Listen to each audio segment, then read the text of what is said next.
Before I get to more serious matters, I just want to talk about the 35C trailer that Jay for Justice originally posted on her channel, and then I heard that she subsequently took it down.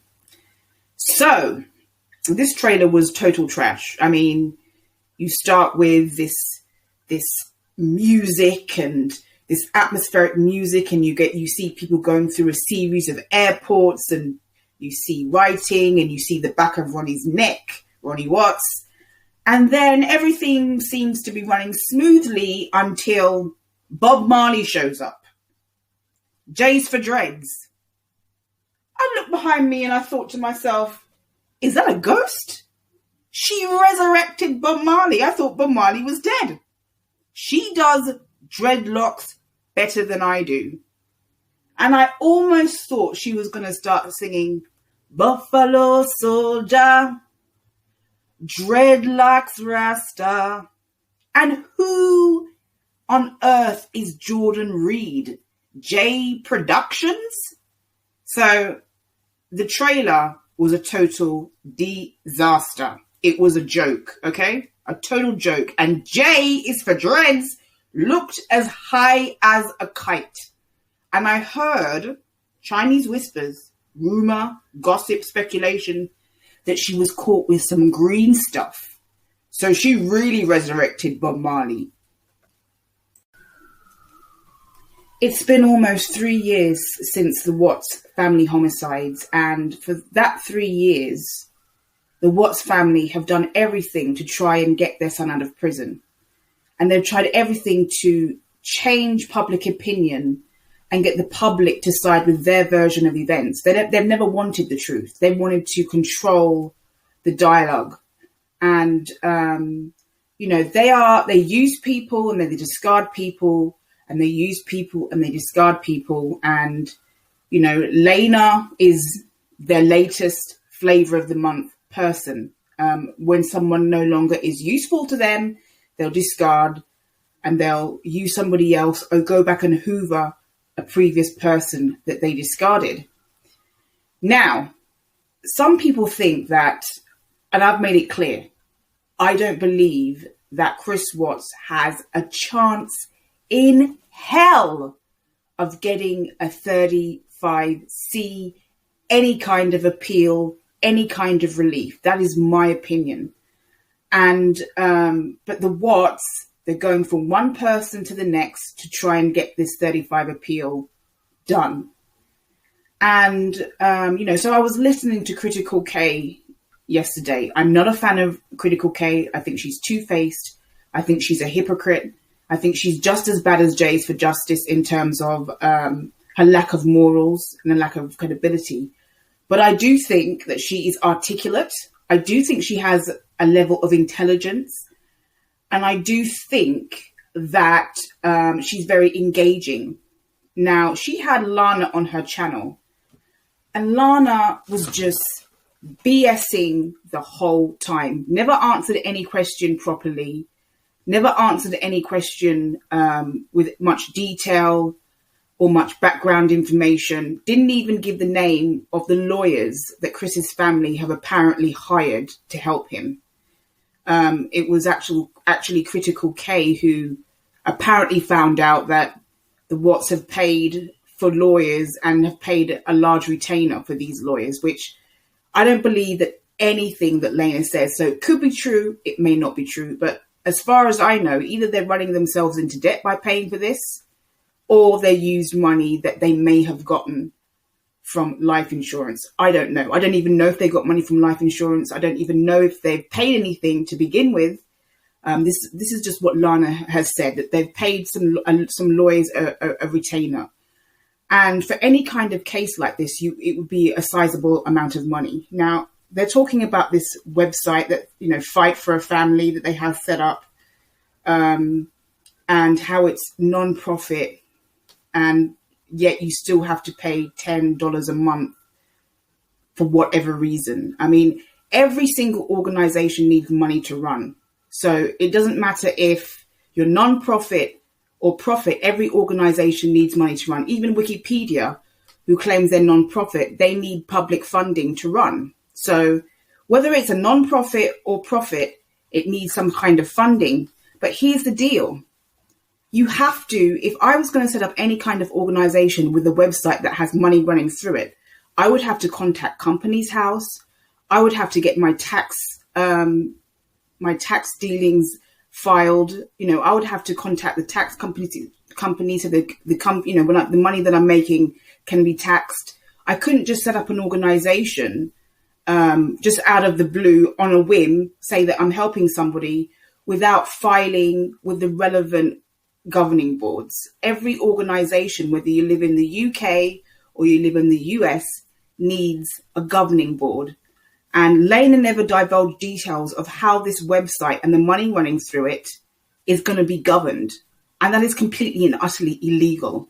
You cannot have an organization, whether it's a profit or non-profit, anything that has money running through it has to be, you have to go to the IRS. It has to be filed with a governing body so the governing body can monitor what's going out, what's coming in, what the revenue is, blah, blah, blah. So from there, if any money is going to be made from that website, if it's not filed with the relevant governing bodies and they're committing illegalities, basically, it's going to be illegal. So any profit that they make from that website, if they do make any profit or any money that goes through that website, if it's not filed with the IRS or with a governing body, and it usually would have to be more than one governing body, if it's not filed with a proper governing body, then they are committing fraud. And Lana doesn't seem to have any idea of what she's doing. She's just the latest person who the Watts have hired to put their narrative out. Now, Shanann's family have a $6 million judgment against Chris Watts. So the Watts family should not be making a penny to go towards helping their guilty ASF son. So that in itself is completely immoral. And to even associate with somebody like Lana, who mocked a pregnant, murdered woman, is that how low you're going to sink to get your son out of prison? I'm no expert. I'm no lawyer. I'm no attorney. I wasn't even that academic at school. I really wasn't. I don't have fancy degrees or anything like that. I don't even consider myself to be the most intelligent person. I really don't. But I do understand people, and I do understand how people weave and bob and how people move and how people use people, and I do understand manipulation. Ultimately, where they will fail with a 35C is the fact that Chris Watts, in his own words, told the investigators where his family were. And he would not have known where they were unless he murdered them. And that's it. It's not even the documents that he signed. It's not even the fact that he had his day in court. He sat in court and he kept his mouth shut. He had every opportunity to open his mouth and speak up for himself. It's not the court's fault that Chris Watts acts or is treated like he's some kind of 12-year-old, okay? When he was on charges for the murder of his family, he was a 33-year-old grown-ass man who had the ability to speak up, who had the ability to say, I want a trial. He had the ability to do that. He wasn't his family talk about him and speak about him like he was a 12-year-old confused boy who had no idea what he was doing. The courts are not responsible for his lies. The courts are not responsible for his deceit. All that matters is that those bodies were found, and it was Chris Watts himself who led the investigators to those bodies. And that is exactly why he will never be released. Now, Lana is talking about how the Watts are victims. I don't believe they're victims of anything. But if they are victims of anything, it's their son that they're victims of. It's his lies and his crimes that they are victims of. Nothing else. Because no one, I haven't done anything to the Watts but explain my position on their behavior since these murders happened. They've shown absolutely no empathy for the victims whatsoever. They've just been shallow, self-serving, me, my son is a victim, we're victim, blah, blah, blah, blah, blah. It was Chris who led the investigators to those bodies. Okay, he might have lied. He's a liar. He's a pathological liar. It's not the courts to find the truth. It's for Chris Watts to open his mouth and tell the truth. And I'm telling you, the people who say, oh, we want him to get a 35C so that we can finally find out what really happened. Why does anyone believe that if he gets a 35C, that suddenly Chris Watts is going to start speaking the truth? He's a proven liar. He's a well-documented liar. If anything, the 35C is just going to open more untruths and create more conspiracy theories, because that man sitting in prison has not got a clue what telling the truth means. He has no morals, none. And I'm sorry, but people online who are creating all these fake, false information. I mean, like fake sightings of Nicole Kessinger. It's all to get your money. It's all to get your attention. It's all to gain fame. The mainstream media wouldn't touch these conspiracy theories with a long barge pole. You look up Chris Watts and, for the media, the mainstream media, this case is over. And I'm not even saying that he won't get a hearing, but ultimately speaking, the 35C will go nowhere because he's the one that led those investigators to the bodies. Now, he might have told some lies about exactly what he did. I do believe that he did lie. I think he's a liar. I don't think he's capable of ever telling the truth. And the 35C is not going to change that. Reopening this case is not going to put some truth serum into Chris Watts.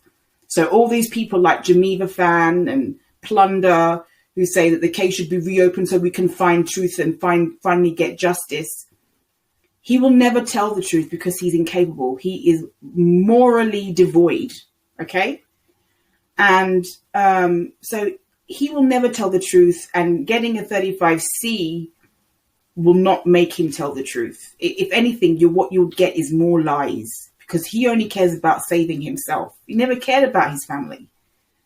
So he might have lied about the order in which he did things and how he did them, but he didn't lie about the fact that his family were buried at his work site where he worked. That's where the bodies were. And, the idea that Nicole Atkinson was involved is not going to work. The idea that it was Shanann's fault and Shanann's doing is not going to work. And Nicole Kessinger, I'm sorry, guys, I'm just being honest. And I'm going to be honest with you. She's never going to go down for it, whether she's guilty or not. She's never going to go down for it. And 35C is not going to change that. He's not capable of telling the truth. Even if he started listing names of people that apparently helped him, who could believe him? He tried to throw Shanann under the bus when she was already dead.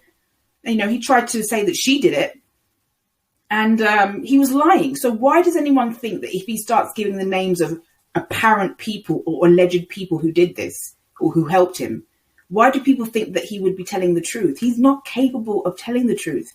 He has no morals whatsoever. He doesn't care about anyone but himself. Ultimately, the 35C will fail because he was the one who led the investigators to those bodies, and only a killer does that.